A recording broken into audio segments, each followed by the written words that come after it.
Now, Sir, Honorable Members will recall that the bill was introduced in the House of the People on the 2nd September 1953.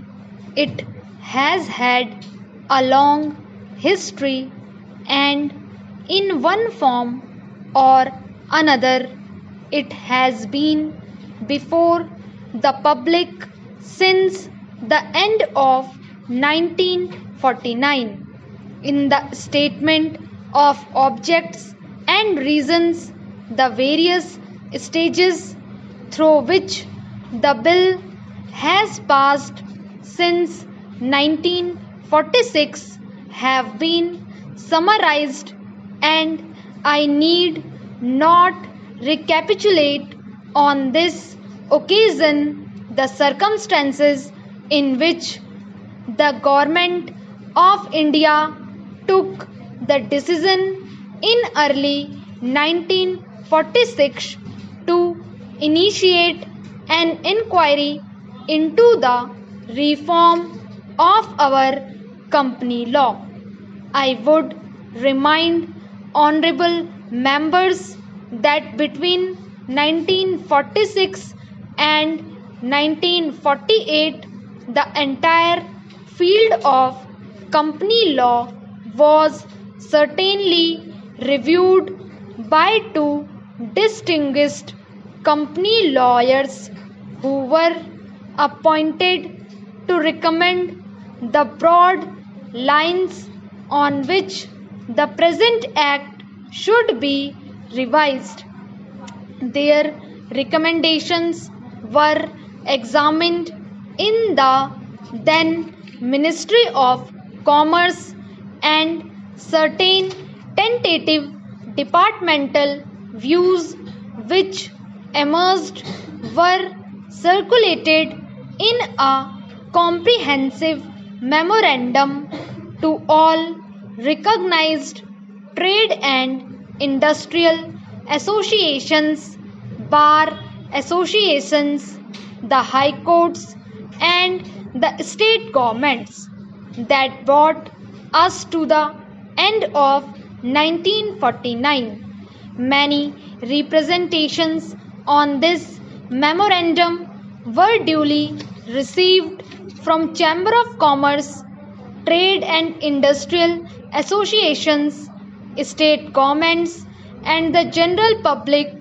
At the end of 1950, the Government of India appointed a committee under the chairmanship of Shri Bhabha to go into the entire question of the revision of the Companies Act, with particular reference to its bearing on the development of trade and industry in this country. This committee examined a large number of witnesses in many parts of the country and submitted its report in March 1952. This report again was circulated to all state governments, Chamber of Commerce, trade associations, high courts, and many other bodies. At the same time, a special officer was appointed in the Department of Economic Affairs, Ministry of Finance, to examine the report in the light of the views received from the interested public and to submit proposals to government for the revision of the present act. The bill now before the House is based largely on the recommendations of the Company Law Committee, modified in a few particulars. Honorable members will notice that so far as public relations go, the bill has covered adequate ground in a measure like the Companies Bill, however, which covers the entire field of the operation of joint stock companies.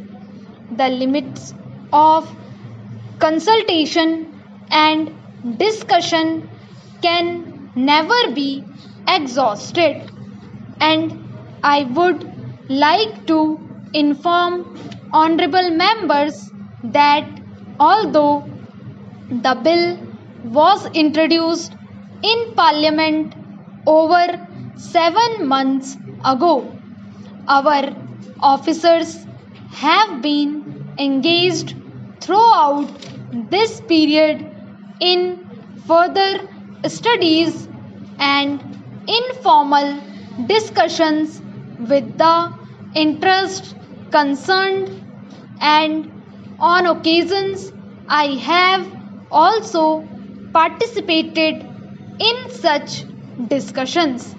I have also given some further throughout to some of the issues arising out of the bill, and I propose at the appropriate stage to bring before the select committee any changes in the provision of the bill which seems to me to be worthy of consideration in the light of this further examination. No honorable members will have noticed that the bill contains 6 clauses and 12 schedules. I think it is probably one of the longest legislative measures in recent legislative history, but its size might be regarded as misleading unless I make a few comments. The bill is both, one must remember, a consolidating and amending measure. As mentioned in the statement of objects and reasons, this is the first opportunity which has occurred since 1923 for the consolidation of the Companies Act. Advantage has been taken of this opportunity to redraft several long and complicated sections in the present Act which have been split up into a large number of clauses. This is the largest single factor accountable for the increase in the number of clauses in the bill. New clauses embodying substantial changes in the present law would hardly constitute more than a small fraction of the bill.